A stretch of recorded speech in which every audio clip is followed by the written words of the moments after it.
Les Beatles avaient un peu de la bloblotte à l'idée d'essayer de surpasser leur chef-d'œuvre précédent, Revolver. Et tout le monde disait, ça ne sera pas facile, voire c'est inimaginable, c'est infaisable.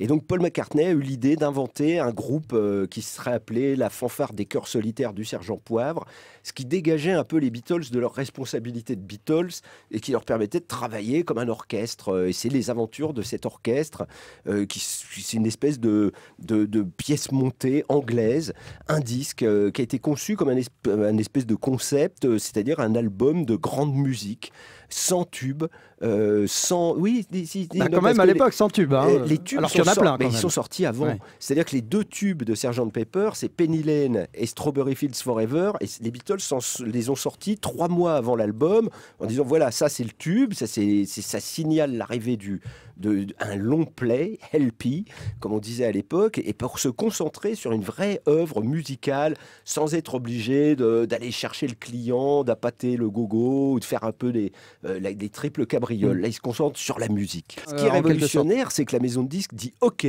allez-y, on vous laisse Abbey Road, prenez le studio 1 et vous prenez le temps qu'il faut. Abbey Road, c'est les fameux studios dans lesquels les Beatles s'enregistraient. Ça, c'est révolutionnaire parce qu'à l'époque, un album, ça s'enregistrait en 3 jours. Hop, on venait, on avait 7-8 morceaux, on rajoutait les derniers singles qui avaient marché, puis ça faisait un album, on envoyait ça. Là, il y a une vraie prise de conscience du groupe qui dit attendez, on va faire œuvre. C'est la première fois.